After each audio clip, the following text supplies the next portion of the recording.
গুরুত্বপূর্ণ কুমিল্লা সিলেট আঞ্চলিক মহাসড়ক।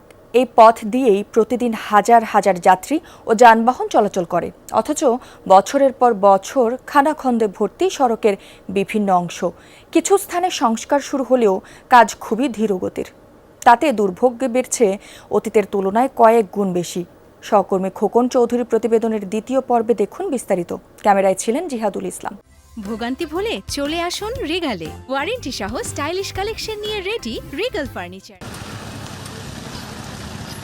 কুমিল্লা সিলেট আঞ্চলিক মহাসড়কের ময়নামতি থেকে কোম্পানিগঞ্জ পর্যন্ত ২১ কিলোমিটার সড়কের চিত্র প্রায় একই। কোথাও খানাখন্দ, কোথাও উঠে গেছে কার্পেটিং।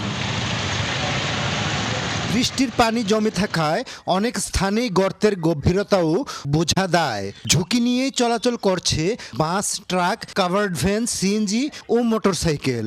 সমালোচনার মুখে বছরখানেক আগে কয়েকটি জায়গায় শুরু হয়েছে সংস্কার, তবে কাজের গতি এতটাই ধীর যে এক লেন বন্ধ থাকায় অন্য লেনে দীর্ঘ যানজটের সৃষ্টি হচ্ছে। সিলেট চট্টগ্রাম মহাসড়কে প্রত্যেক দিন দুর্ঘটনা হইতে আছে, আর প্রত্যেকদিন একটা দুইটা করে গাড়ি ডাব যাচ্ছে। এই প্রাইভেটটা নিয়ে এত কষ্টে এই জায়গাটা অতিক্রম করতে ঘন্টার পর ঘন্টা বসে থাকতো আর ভাঙ্গা। ওরা কাজ ধরছে ঈদের প্রায় 15 দিন কিংবা 20 দিন, 1 মাস আগে। টোটাল 1 কিলোমিটার রাস্তা করতে আজকে 2 মাস, এখনো কমপ্লিট হয় নাই। মাঝখানে আরও 1 কিলোমিটার রাস্তা রাইগা দিছে। স্থানীয়দের অভিযোগ, কোথাও কোথাও ক্ষতিগ্রস্ত অংশ পুরোপুরি অপসারণ না করেই নতুনভাবে কার্পেটিং করা হচ্ছে। সড়ক ও জনপথ বিভাগের নজরদারি না থাকায় কাজের মান নিয়েও উঠেছে প্রশ্ন। অনেকক্ষণ জাম লাগে থেকে 1 ঘন্টা 2 ঘন্টা মানুষ অনেক অতিষ্ঠ এই রাস্তা নিয়ে। সামনে দিয়ে কুদরা করছে, পিছি দিয়ে কুদরা করছে, মাঝখান দিয়ে দৈনিক 2-3টা গাড়ি ডাইবা যায় গিয়া। কাজটা আপনার দ্রুত হইতেছে না, কাজটা অনেক স্লো হইতেছে। এই বিষয়ে সুনির্দিষ্ট কোনো তথ্য দেননি সড়ক ও জনপথ বিভাগের নির্বাহী প্রকৌশলী। দাবি, ক্ষতিগ্রস্ত 21 কিলোমিটার অংশ 5টি প্যাকেজে সংস্কার করা হচ্ছে, যার আনুমানিক ব্যয় 125 কোটি টাকা।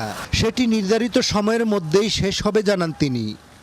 আপাতত হচ্ছে রাস্তা এখন 5.5 মিটার আছে, এখান থেকে আমরা হয়তো আপনার 10.3 মিটার চড়া করব।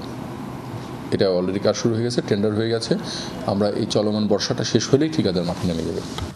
রাষ্ট্রের যে কোনো উন্নয়ন ব্যয় কোন খাতে খরচ হচ্ছে সেই ব্যাপারে সংশ্লিষ্ট দপ্তরগুলোকে জবাবদিহি করতে হবে, এমন দাবি সচেতন মহলের।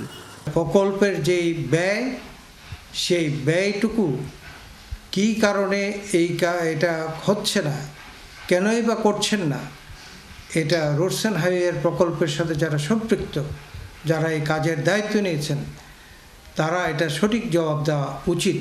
গুরুত্বপূর্ণ এই মহাসড়ক শুধু কুমিল্লা থেকে সিলেট নয়, পূর্বাঞ্চলের কয়েকটি জেলার যোগাযোগ ও পণ্য পরিবহনের অন্যতম রুট। তাই দায়সারা নয়, টেকসই ও মানসম্মত সংস্কারের পাশাপাশি দ্রুত কাজ শেষ করার দাবি জানিয়েছেন ভুক্তভোগীরা।